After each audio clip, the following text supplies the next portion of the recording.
The little girl. To the little girl, he was a figure to be feared and avoided.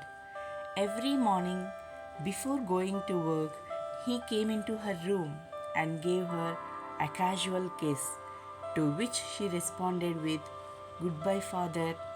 And oh, there was a glad sense of relief when she heard the noise of the carriage growing fainter and fainter down the long road. In the evening, when he came home, she stood near the staircase and heard his loud voice in the hall. "Bring my tea into the drawing room. Hasn't the paper come yet?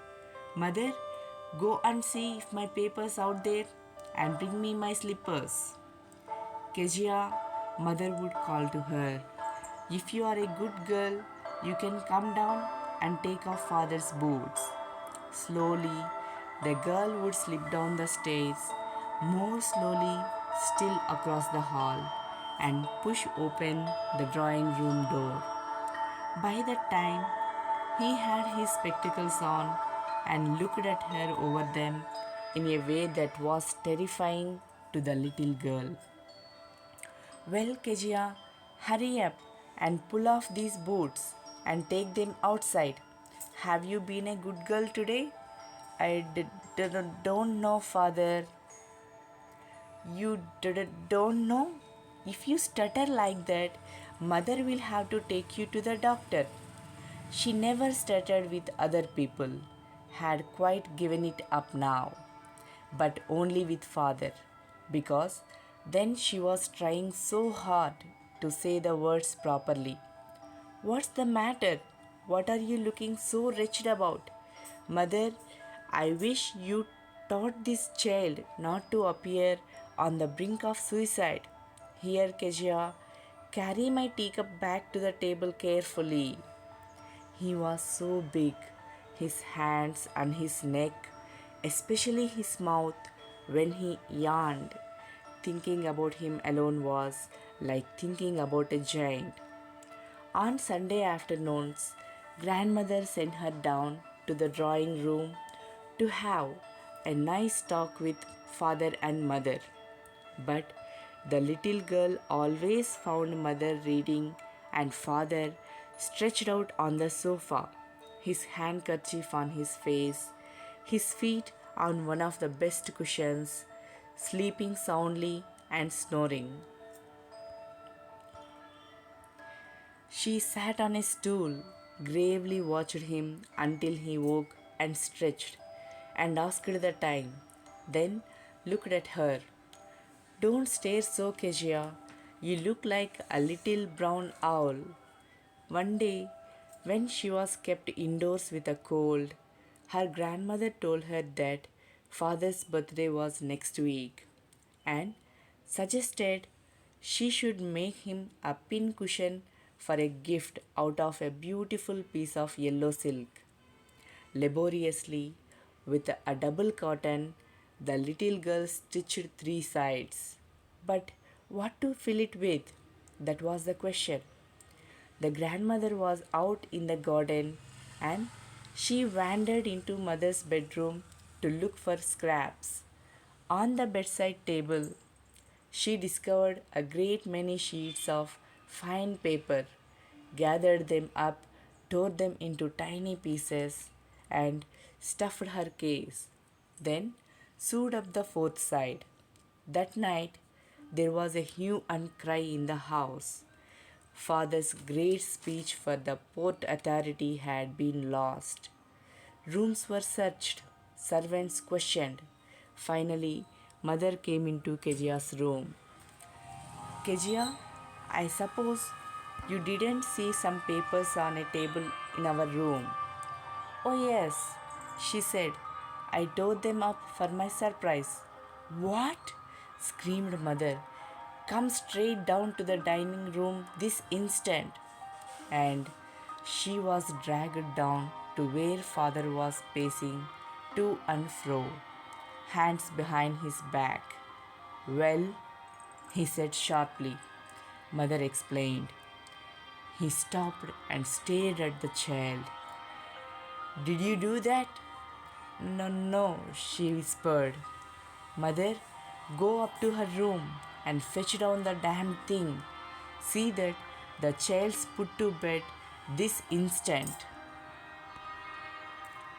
Crying too much to explain, she lay in the shadowed room, watching the evening light make a sad little pattern on the floor. Then, father came into the room with a ruler in his hands. I am going to beat you for this, he said. Oh, no, no, she screamed, hiding under the bedclothes. He pulled them aside. Sit up, he ordered, and hold out your hands. You must be taught once and for all not to touch what does not belong to you. But it was for your birthday. Down came the ruler on her little pink palms. Hours later, when grandmother had wrapped her in a shawl and rocked her in the rocking chair, the child clung to her soft body. What did God make fathers for? She sobbed. Here's a clean hanky, darling. Blow your nose. Go to sleep, pet. You will forget all about it in the morning. I tried to explain to father, but he was too upset to listen tonight. But the child never forgot. Next time she saw him, she quickly put both hands behind her back and a red color flew into her cheeks. The McDonalds lived next door. They had 5 children. Looking through a gap in the fence, the little girl saw them playing tag in the evening. The father with the baby Mao on his shoulders. 2 little girls hanging onto his coat pockets ran round and round the flower beds, shaking with laughter. Once she saw the boys turn the house on him, and he tried to catch them laughing all the time. Then it was she decided there were different sorts of fathers. Suddenly, one day, mother became ill, and she and grandmother went to hospital. The little girl was left alone in the house with Alice, the cook. That was all right in the daytime, but while Alice was putting her to bed, she grew suddenly afraid. What will I do if I have a nightmare? She asked. I often have nightmares, and then Granny takes me into her bed. I can't stay in the dark. It all gets whispery. You just go to sleep, child, said Alice, pulling off her socks. And don't you scream and wake your poor pa. But the same old nightmare came. The butcher with a knife and a rope, who came nearer and nearer, smiling that dreadful smile, while she could not move, could only stand still, crying out, Grandma, Grandma! She woke shivering to see father beside her bed, a candle in his hand. What's the matter? He said. Oh, a butcher, a knife. I want Granny. He blew out the candle, bent down, and caught up the child in his arms, carrying her along the passage to the big bedroom. A newspaper was on the bed. He put away the paper, then carefully tucked up the child. He lay down beside her, half asleep still with the butcher's smile all about her, it seemed. She crept close to him, snuggled her head under his arm, held tightly to his shirt. Then the dark did not matter. She lay still. Here, rub your feet against my legs and get them warm, said father. Tired out, he slept before the little girl. A funny feeling came over her. Poor father, not so big after all, and with no one to look after him. He was harder than grandmother, but it was a nice hardness, and every day he had to work and was too tired to be a Mr. McDonald. She had torn up all his beautiful writing. She stirred suddenly and sighed. "What's the matter?" asked her father. "Another dream?" "Oh," said the little girl, "my head's on your heart. I can hear it going. What a big heart you have got, father dear."